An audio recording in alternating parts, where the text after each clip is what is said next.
Hello guys and welcome back to my channel सिर्फ IAS. तो यहाँ पे विजन आईएएस की पीटी 365 जो कि सोशल इश्यूज के लिए फॉर द ईयर 2021 उसे कंटिन्यू करते हुए आज हम इसके लिए आपके सामने पार्ट 3 प्रेजेंट कर रहे हैं।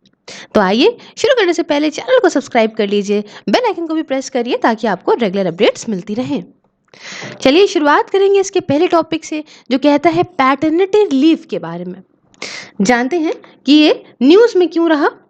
देखिए, सबसे पहले न्यूज़ में रहने की वजह ये है कि रिसेंटली हुआ क्या है कि board of control for cricket in India, जिसे हम लोग शॉर्ट फॉर्म में बीसीसीआई कहते हैं, इन्होंने ग्रांट किया है, पैटर्निटी लीव दे दी है इंडियन कैप्टन को। जब से विराट कोहली पिताजी बने हैं तब से ये बातें और ज़्यादा चर्चा में आ गई हैं। ठीक है, तो पैटर्निटी लीव इंडियन कैप्टन को देने की यहाँ पे बात करता है बीसीसीआई, यहाँ पे ये कर चुका है। चलिए अब यहाँ पे थोड़ा सा देखते हैं पैटर्निटी लीव और मैटर्निटी लीव, डेफिनेशन जानते हैं और कुछ डिफरेंसेस देखते हैं, समझते हैं क्या होती है। देखो भाई, डेफिनेशन के तौर पे देखें तो पैटर्निटी लीव ऐसी छुट्टी होती है, ऐसी लीव होती है जो कि पेड है ना, पैसा दिया जाता है इस छुट्टी का, रिजर्व होती है exclusively for fathers in relation to child birth and it is granted in addition to the other annual leaves. अब यहाँ पे देखो, यहाँ पे बात समझो कि कोई जो है बंदा है, क्रिकेट खेलता है, कैप्टन है और वो पापा बन गया, ठीक है, वो फादर बन गया, तो उसको यहाँ पे चाइल्ड बर्थ के टाइम के यहाँ पे उसको पैटर्निटी लीव दी जाएगी, छुट्टी दी जाएगी। तो पैटर्निटी क्यों कहते हैं, ये पापा के लिए है, फादर के लिए है, ठीक है, और ये एक्स्ट्रा लीव होती है in addition to the other annual leaves, ठीक है, it is granted in addition to the other annual leaves. इतनी बात समझ में आ गई। वैसे ही मैटर्निटी लीव जो होती है वो माता के लिए होती है, मतलब मदर के लिए होती है। It is time off that new mothers can use to care for the newborns. अब इसमें क्या होता है कि इसमें जो माँ बनी है, नई नई जो महिलाएं हैं जो माँ बनी है, वो अपने बच्चे को, छोटा सा बच्चा है, उसकी केयर कर सके, इसलिए ये छुट्टी दी जाती है। तो इतनी बात समझ में आ गई आपको। अब देखिए, इंडिया के अंदर प्रोविजंस देखें पैटर्निटी लीव को लेके क्या है, कोई भी लीगल प्रोविजन नहीं दी गई थी इंडिया के अंदर पैटर्निटी लीव को लेके।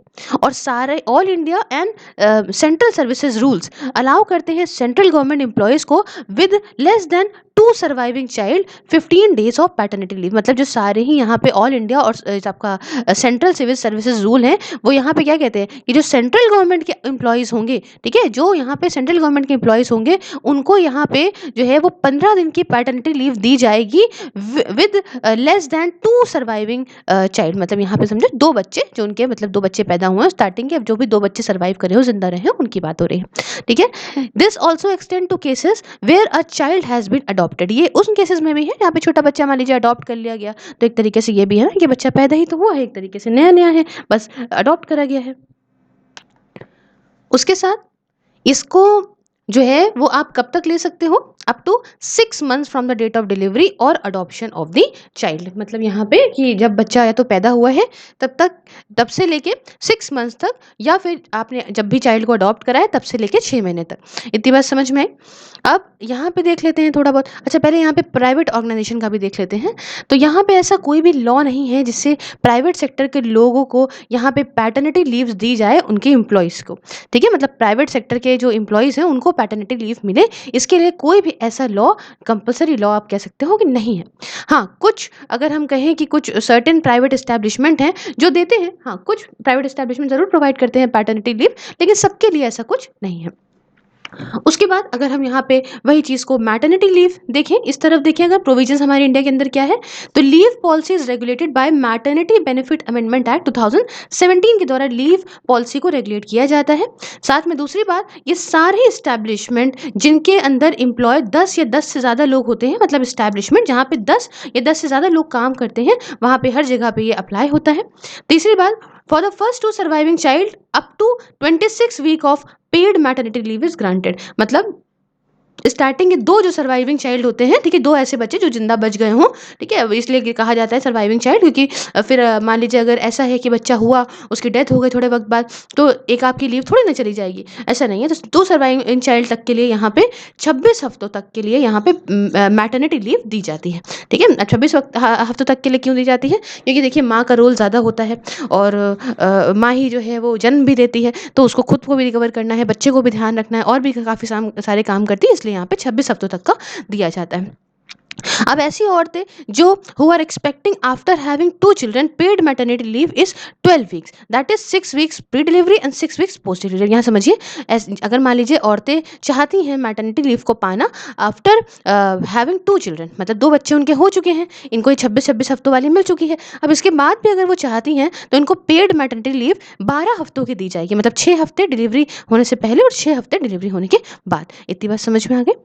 उसके साथ यहाँ पे है कि for adoptive and commissioning mothers, यहाँ पे 12 हफ्तों की मैटरनिटी लीव दी जाती है, ठीक है, अगर आपने अडॉप्ट किया है बच्चे को तो। और उसके बाद to be eligible for maternity benefit, अगर आपको ये मैटरनिटी बेनिफिट चाहिए तो एक औरत को, मतलब a woman must have a working as a employee in the establishment for a period of at least 80 days in the past 12 months. अब मतलब यहाँ पे अगर मैटरनिटी बेनिफिट चाहिए किसी ऑर्गेनाइजेशन से, तो यहाँ पे उस औरत को यहाँ पे उसके अंदर एज एन एम्प्लॉय काम करना होगा, उस एस्टैब्लिशमेंट में काम करना होगा, कम से कम यहाँ पे 80 दिनों के लिए तो काम करा हो उसने पास्ट 12 मंथ्स में। इतनी बात सही है। और आखिरी में एक्ट ये मैंडेटरी बनाता है एम्प्लॉयज़ के लिए कि आप एजुकेट करिए औरतों को इस मैटरनिटी बेनिफिट के रिगार्डिंग, ठीक है, जो कि उनको अवेलेबल है टाइम ऑफ देयर अपॉइंटमेंट। जब उनको अपॉइंट कर रहे हो उनके अपॉइंटमेंट के टाइम पे ही आप इनको बताइए कि जब आप प्रेग्नेंट होंगी तो आपको यहाँ पे मैटरनिटी बेनिफिट क्या क्या हमारी कंपनी या हमारी ऑर्गेनाइजेशन आपको प्रोवाइड करेगी। इतनी बात आपको आई होप बहुत ही अच्छे से समझ में आ गई होगी।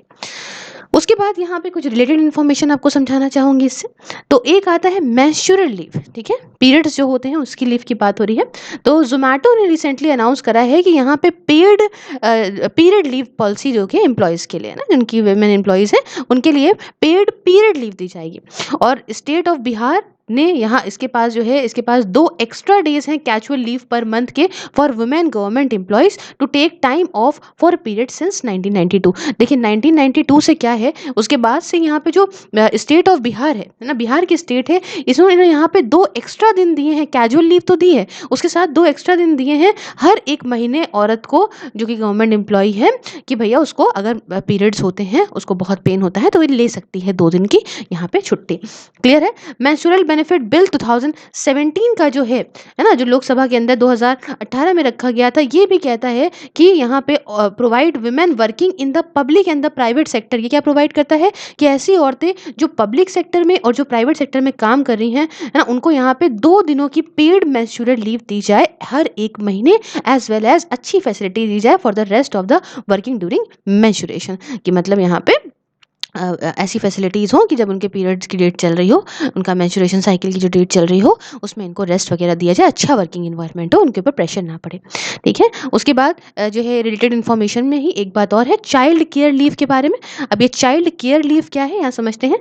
देखिए all India services leave rules के हिसाब से विमेन एम्प्लॉयज़ और सिंगल मेल पेरेंट एम्प्लॉयज़ जो हैं, इनको with less than 2 surviving children are granted 730 days, मतलब 2 सालों तक की एग्रीगेट चाइल्ड केयर लीव दी जाती है। यहाँ फिर समझिए कौन सा है, all India service leaves rules. Women employees मतलब जो औरतें हैं एम्प्लॉयज़, और साथ में सिंगल मेल पेरेंट है ना, मान लीजिए कि बीवी नहीं है, सिंगल मेल है और वही देख रेख कर रहा है बच्चों की, तो यहाँ पे ऐसे एम्प्लॉयज़ को कितना, उनके जो 2 सर्वाइविंग चाइल्ड हैं, ठीक है, इनको 730 डेज की 2 साल तक की लीव दी जाएगी अपने बच्चे की केयर करने के लिए। Out the total 730 days of leave, जो 730 दिनों की यहाँ पे छुट्टी दी जाएगी, एम्प्लॉयज़ को पूरी सैलरी दी जाएगी। स्टार्टिंग की जो 365 दिन होंगे, मतलब 1 साल तक पूरी सैलरी मिलेगी, और उसके बाद 80% सैलरी जो है दी जाएगी अगले 365 दिनों के लिए। इतनी बात समझ में आ गई। साथ में जो CCL है वो भी आप ले सकते हो, can also be availed by government servant for a disabled child of any as. CCL जो है वो ले सकते हो आप, मतलब कैसे कि अब गवर्नमेंट सर्वेंट इसे ले सकता है जो डिसेबल्ड चाइल्ड है, किसी भी उम्र का है, अगर वो मानसिक रूप से सही नहीं है, उसका संतुलन नहीं सही है, अगर या कोई भी मानसिक क्या किसी भी तरह की उसको डिसेबिलिटी है किसी भी तरह की, तो ये छुट्टी ली जा सकती है। अर्लियर पहले ये जो थी ये करीब 22 साल तक के था कि बच्चा जब तक के लिए 22 साल से कम का है तब तक के लिए आप ऐसे डिसेबल चाइल्ड के लिए छुट्टी ले सकते हो, है ना। लेकिन अब ऐसी कोई एज इसके अंदर नहीं दी गई है। आप जो गवर्नमेंट सर्वेंट अगर आप हैं तो आप डिसेबल चाइल्ड की केयर करने के लिए आप ये ले सकते हैं। अब ये अवेल कर सकते हैं आप किसी भी time before child reaches the age of 18। अब जो चाइल्ड केयर लीव की यहाँ पे बात हो रही है, चाइल्ड केयर लीव की नॉर्मल केसेस में बात हो रही है, तो यहाँ पे आप कभी भी इसको ले सकते हो जब तक बच्चा आपका 18 साल की उम्र तक ना हो जाए। और डिसेबल्ड चाइल्ड के लिए मैंने आपको बताया कोई ऐसी सीलिंग नहीं है, ठीक है? अगर कोई डिसेबिलिटी है तो कोई सीलिंग नहीं है, कोई उम्र का यहाँ पे नहीं बताया गया है। लेकिन बाकी सारे केसेस में अगर आपका बच्चा 18 साल तक का नहीं है, 18 साल से कम तक के बच्चे के लिए आप किसी भी टाइम ये लीव ले सकते हो। उसके साथ यहाँ पे चाइल्ड केयर लीव को इंट्रोड्यूस कब किया गया था बच्चों? ये 6th पे कमीशन में इंट्रोड्यूस किया गया था। पहले जो ये चाइल्ड केयर लीव थी इसको ग्रांट कराया जाता था सिर्फ औरतों को, वुमेन एम्प्लॉयज़ को। हालाँकि ये सिंगल मेल एम्प्लॉयज़ को भी एक्सटेंड करा गया 7th पे कमीशन में, ठीक है? 7th पे कमीशन में। सैलरी वगैरह बढ़ी होगी, आपको पता होगा अगर आपके पेरेंट जो हैं वो सरकारी नौकरी में है। अच्छा, पहले क्या हुआ था कि 2019 की बात है, मिनिस्ट्री ऑफ डिफेंस ने एक्सटेंड करे थे बेनिफिट्स चाइल्ड केयर लीव के सिंगल मेल सर्विस पर्सनल को भी। तो इतनी बात आपको आई होप समझ में आ गई होगी बहुत ही अच्छे से। फिर नेक्स्ट बात करते हैं हम चाइल्ड लेबर के बारे में। जानते हैं कि ये चाइल्ड लेबर न्यूज़ में क्यों रहा, पहले ये समझ लेते हैं। देखिए, न्यूज़ में रहने की सबसे बड़ी वजह ये है कि convention number 182 worst form of child labour convention 1999 of the international labour organisation, ये ऐसा पहला इंटरनेशनल लेबर स्टैंडर्ड बन गया है जिसने यहाँ पे अचीव कर लिया है यूनिवर्सल रेटिफिकेशन। मतलब यहाँ पे कि सारी 187 मेंबर कंट्रीज जो कि आपका इंटरनेशनल लेबर ऑर्गेनाइजेशन की हैं, अब इन सब ने इसको रेटिफाई कर दिया है। इतनी बात समझ में आ गई आपको? अब थोड़ा सा जान लेते हैं इंटरनेशनल लेबर ऑर्गेनाइजेशन के बारे में। तो ये क्या है? ये एक ट्राईपार्टाइट यूएन एजेंसी है। ट्राईपार्टाइट का मतलब होता है जो 3 लोगों के बीच में हो, ठीक है? ट्राईपार्टाइट यूएन एजेंसी है जिसे 1919 में फॉर्म किया गया था। दैट ब्रिंग्स टुगेदर गवर्नमेंट, जो एक साथ सरकारों को लाती है, एम्प्लॉयर्स को लाती है, साथ में वर्कर्स को लाती है अपने मेंबर स्टेट के, टू सेट लेबर स्टैंडर्ड, ताकि ये सब लोग मिलकर लेबर स्टैंडर्ड अच्छे सेट करें, पॉलिसीज़ वगैरह बहुत बढ़िया डेवलप करें और ऐसे प्रोग्राम लेकर आएँ जिससे एक अच्छा वर्क हो औरतों के लिए और आदमियों के लिए भी, ठीक है? तो मतलब एक अच्छी वर्किंग कंडीशन हो, सब कुछ प्यारा-प्यारा हो, इनको बिल्कुल इनके साथ कोई ज़्यादती ना हो, इन सब चीज़ों के लिए काम है। और यहाँ पे देखिए इंडिया हमारा जो इतना इंपॉर्टेंट, ये बात याद रखिएगा, इंडिया हमारा फाउंडिंग मेंबर है इंटरनेशनल लेबर ऑर्गेनाइजेशन का। इतनी बात समझ में आ गई? अब यहाँ पे देखिए जो कन्वेंशन की हम बात कर रहे हैं, उस कन्वेंशन की हमने 182 वाले की इसकी बात करी है। आइए बाकी सब जान लेते हैं कि ये 8 तरह के आईएलओ फंडामेंटल कन्वेंशन कौन-कौन से हैं, थोड़ा मज़ा आएगा आपको समझते हैं। देखिए नंबर 29 जो फोर्स्ड लेबर कन्वेंशन 1930 का है, रेटिफाइड करा है इंडिया ने, बिल्कुल करा है।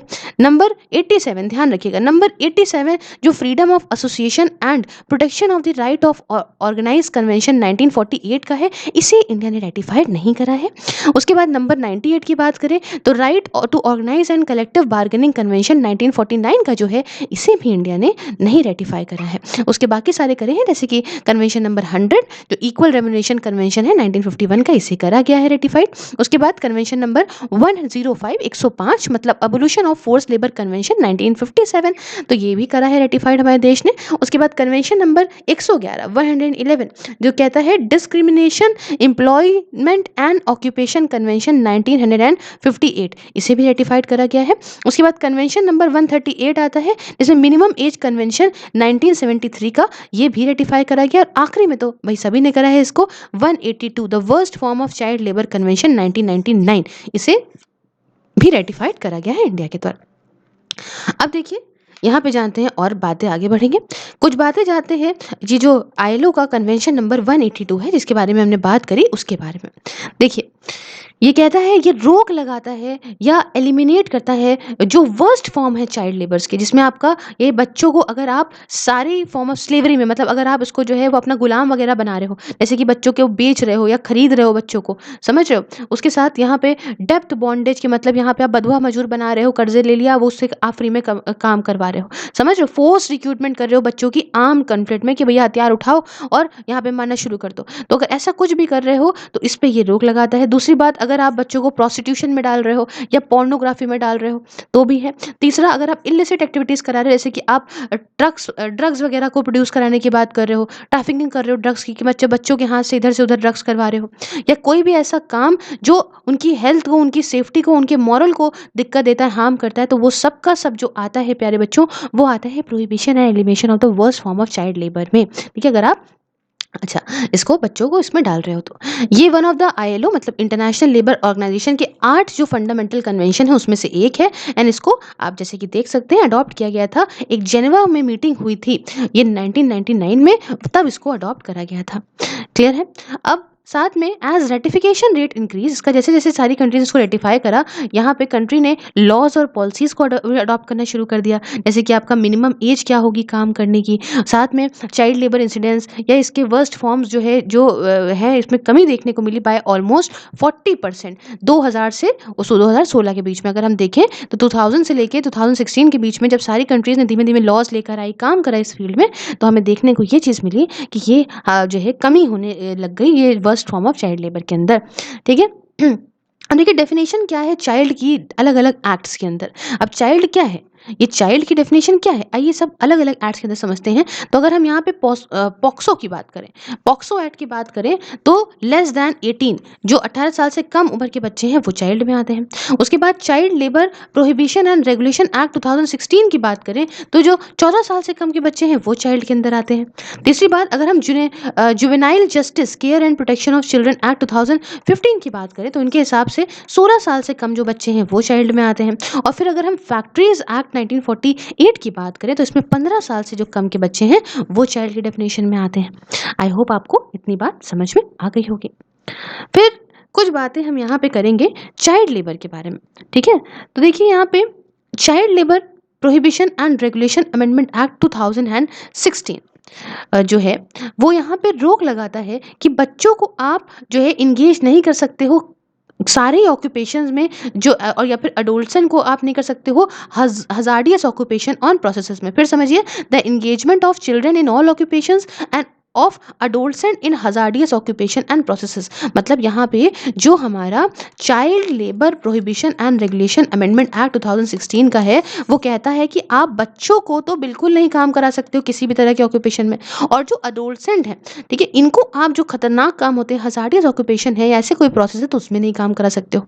ठीक है, इसमें क्या होगा, इसके अंदर ये कहा है कि आप पे फाइन लग जाएगा अगर आप किसी ऐसे बच्चे को एम्प्लॉय करते हो या परमिट करते हो अडोल्सेंट को काम करने के लिए। क्लियर है। दूसरी बात, मतलब किशोर को, अडोल्ट मतलब किशोर। अब यहाँ पे ये अलाउ करता है चाइल्ड लेबर को फैमिली या फैमिली इंटरप्राइजेज में और या फिर an artist in an audio visual entertainment industry में। यहाँ देखिए ये जो एक्ट है child labour prohibition and regulation amendment act 2016 का, प्यारे बच्चों ये वाला देख लीजिए, ध्यान में रहेगा, दिखता रहेगा। ठीक है, तो ये जो है ये यहाँ पे कहता है, अलाउ करता है कि अगर बच्चे यहाँ फैमिली या फैमिली इंटरप्राइजेज में काम करते हैं या फिर कोई छोटा बच्चा आर्टिस्ट है, ऑडियो विजुअल एंटरटेनमेंट टीवी वगैरह में आ रहा है तो वो काम कर सकता है। इसने एक नई कैटेगरी भी बनाई है अडोल्सेंट की। अडोल्सेंट मतलब यहाँ किशोर 14 साल से लेके 18 साल तक के जो एज ग्रुप के बच्चे होते हैं। ठीक है, जो who can be employed in non hazardous occupation. हाँ, इनको आप नॉन हजार्डियस ऑक्यूपेशन में एम्प्लॉय जरूर कर सकते हो कि जिसमें इनको कोई खतरा ना हो। ठीक है, उसके बाद आती है दूसरी, ये कहता है भाई national child labour project scheme. ठीक है, यहाँ पे आप देख लीजिए, नाम यहाँ लिखा हुआ है national child labour project scheme.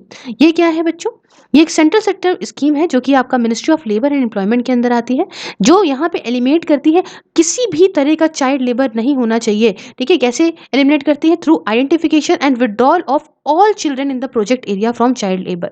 तो चाइल्ड लेबर आप किसी तरह का नहीं करा सकते हो। डिस्ट्रिक्ट प्रोजेक्ट सोसाइटीज को इसके लिए सेटअप करा गया है डिस्ट्रिक्ट लेवल पे। डिस्ट्रिक्ट लेवल पे कौन बनाई गई है, डिस्ट्रिक्ट प्रोजेक्ट सोसाइटीज, जिसके चेयरमैन जो होंगे वो कलेक्टर या डिस्ट्रिक्ट मजिस्ट्रेट होंगे, जो आप लोग भी बन सकते हैं आगे आने वाले समय में, जो देखेंगे कि कितना ये प्रोजेक्ट इंप्लीमेंट हुआ है। और दूसरा, child in the age group of 9 to 14, 9 से लेकर 14 साल तक के जो बच्चे हैं are withdrawn from work and put into NCLP मतलब national child labour project special training centres where they provided with bridge education, vocational training वगैरह वगैरह। तो मतलब यहाँ पे जो बच्चे 9 से लेकर 14 साल तक के हैं इनको काम से हटा के यहाँ पे NCLP national child labour project के अंदर डाला जाएगा, जहाँ पे इनके ट्रेनिंग सेंटर्स में डाला जाएगा, इनको यहाँ पे एजुकेशन, वोकेशनल ट्रेनिंग वगैरह प्रोवाइड की जाएगी।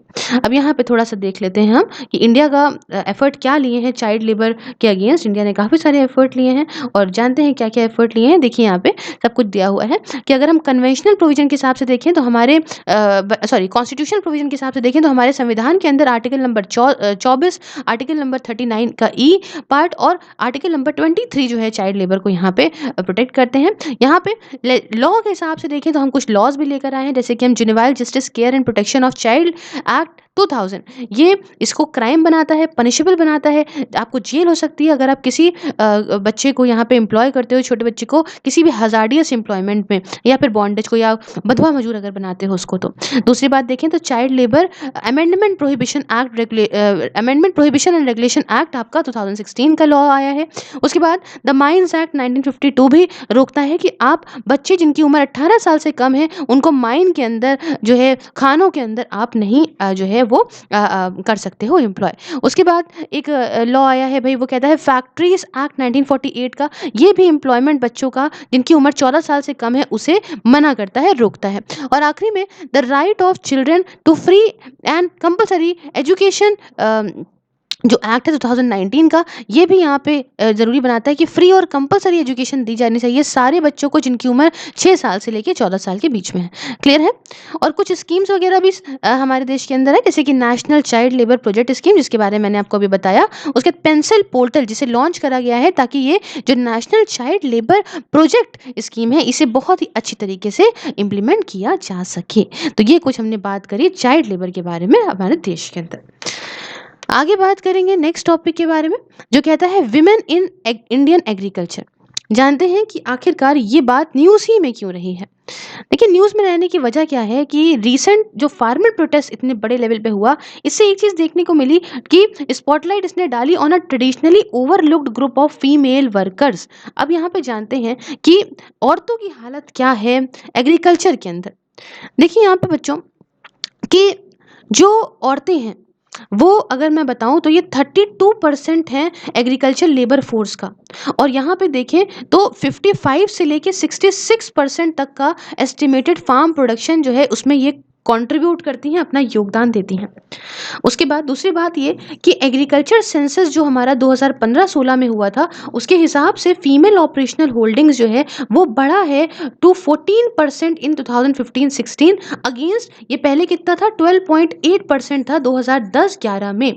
और ये दिखाता है कि अब जो औरतें हैं वो और ज़्यादा पार्टिसिपेट कर रही हैं मैनेजमेंट में, साथ में एग्रीकल्चर होल्डिंग्स जो हमारे कंट्री में है उसके उसके ऑपरेशन में और ज़्यादा ये पार्टिसिपेट कर रही हैं। जिसे हम लोग कहते हैं कि फेमिनाइजेशन हो रहा है एग्रीकल्चर का। क्या हो रहा है? फेमिनाइजेशन, क्योंकि औरतों का पार्टिसिपेशन और ज़्यादा बढ़ता जा रहा है। साथ में with growing rural to urban migration by men, अब आदमी क्या करते हैं, पहले गांव वगैरह में ही काम करते थे, अब आदमी क्या करते हैं कि गांव से जो है वो अब शहर में आने लगते हैं काम की तलाश में। तो जैसे कि जैसे जो आदमी है वो गांव से शहर की तरफ आने लग गए हैं, तो यहाँ पे क्या हो रहा है कि जो गांव में खेती बाड़ी थी वो सब वो संभालने को दे देते हैं औरतों को, अपनी बीवियों को, या जिसको भी देके आते होंगे। तो इस वजह से फेमिनाइजेशन हो रहा है एग्रीकल्चर सेक्टर में, और यहाँ पे औरतें बढ़ रही हैं, इनके अलग अलग काम बढ़ रहे हैं, जैसे कि कल्टिवेटर्स हो रही हैं, साथ में कल्टिवेशन का काम करती हैं, एंटरप्रेन्योर का काम करती हैं, लेबर का काम करती हैं, तो हर तरह का काम अब ये करने लग गई हैं। फायदा क्या है? औरतों की जो ओनरशिप बढ़ रही है एग्रीकल्चर के अंदर, देखिए यहाँ पे इससे क्या होगा, सिक्योरिटी रहेगी, सेल्फ कॉन्फिडेंस रहेगा, इससे बार्गेनिंग पावर बढ़ेगी, इससे पब्लिक पार्टिसिपेशन और बढ़ेगा। उसके साथ लिविंग कंडीशन इंप्रूव होंगी, अच्छा न्यूट्रिशन मिलेगा, फूड की सोविनिटी रहेगी, भैया खाना वगैरह की कोई दिक्कत नहीं, किसी के अंडर नहीं आ रही है, भैया वो काम कर रही है, वो खा रही है। हेल्थ और एजुकेशन आउटकम्स में भी काफ़ी मदद देखने को मिलेगी। अब देखो सरकार ने इसके लिए क्या कदम उठाए हैं, यहाँ राइट साइड पर चार्ट है, देख लीजिए। महिला किसान सशक्तिकरण परियोजना MKSP, ये क्या है बच्चों? ये मिनिस्ट्री ऑफ रूरल डेवलपमेंट के अंदर स्कीम है जो औरतों को एम्पावर करती है एग्रीकल्चर के अंदर, कि आप बाय मेकिंग सिस्टमैटिक इन्वेस्टमेंट, ठीक है, इन्वेस्टमेंट वगैरह करके, ताकि इनका पार्टिसिपेशन औरतों का और बढ़े, प्रोडक्टिविटी और बढ़े। दूसरी जो चीज़ है वो है ICAR centre institute for women in agriculture, ICAR CIWA क्या है? ये इस तरह का पहला इंस्टीट्यूशन हमारे देश के अंदर जो पूरी तरह से जेंडर रिलेटेड रिसर्च जो कि एग्रीकल्चर के अंदर है उसको उस पर डिवोटेड है। उसके साथ एडिशनल सपोर्ट एग्जिस्टिंग स्कीम्स अगर मैं बताऊं तो देखिए, agree clinic and agri business centres वगैरह, साथ में integrated schemes of agriculture marketing, फिर सब मिशन ऑफ एग्रीकल्चर मेकनाइजेशन और नेशनल फूड सिक्योरिटी मिशन। तो ये सारी कुछ बातें जो हमने करी, सरकार ने कदम उठाए हैं औरतों के लिए। उसके बाद हम कुछ इंपॉर्टेंट रिपोर्ट्स की बात करेंगे इसके अंदर। देखिए यहाँ पे जो है विमेन एंड ट्रेड, यहाँ चार्ट देख सकते हैं आप स्क्रीन के अंदर, women and trade the role of trade in promoting women's equality. ये रिपोर्ट क्या है, जॉइंटली किसने पब्लिश करी है, ध्यान रखिएगा, पब्लिश करी गई है वर्ल्ड बैंक ग्रुप के द्वारा और साथ में वर्ल्ड ट्रेड ऑर्गेनाइजेशन मतलब WTO के द्वारा मिलकर करी गई है। नाम क्या है, women and trade the role of trade in promoting women equality.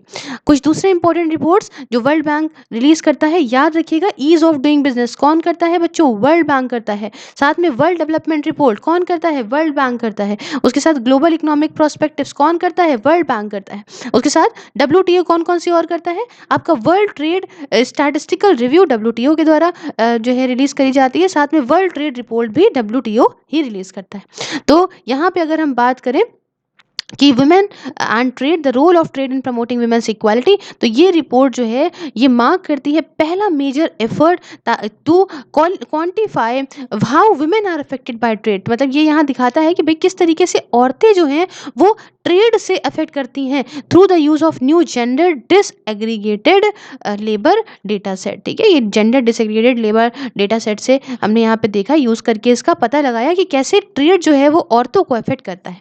Clear है। फिर बात आती है sustainable development goal SDG gender index के बारे में। क्या है, ये एक न्यू इंडेक्स है जिसे लॉन्च करा गया है ये जानने के लिए कि आखिरकार पूरे वर्ल्ड में जेंडर इक्वालिटी कितनी है, इसे मेजर करने के लिए। 2019 की बात है बच्चों, जब इंडिया जो है वो 95th था 129 कंट्रीज में, 129 कंट्रीज में हमारी रैंक 95th थी।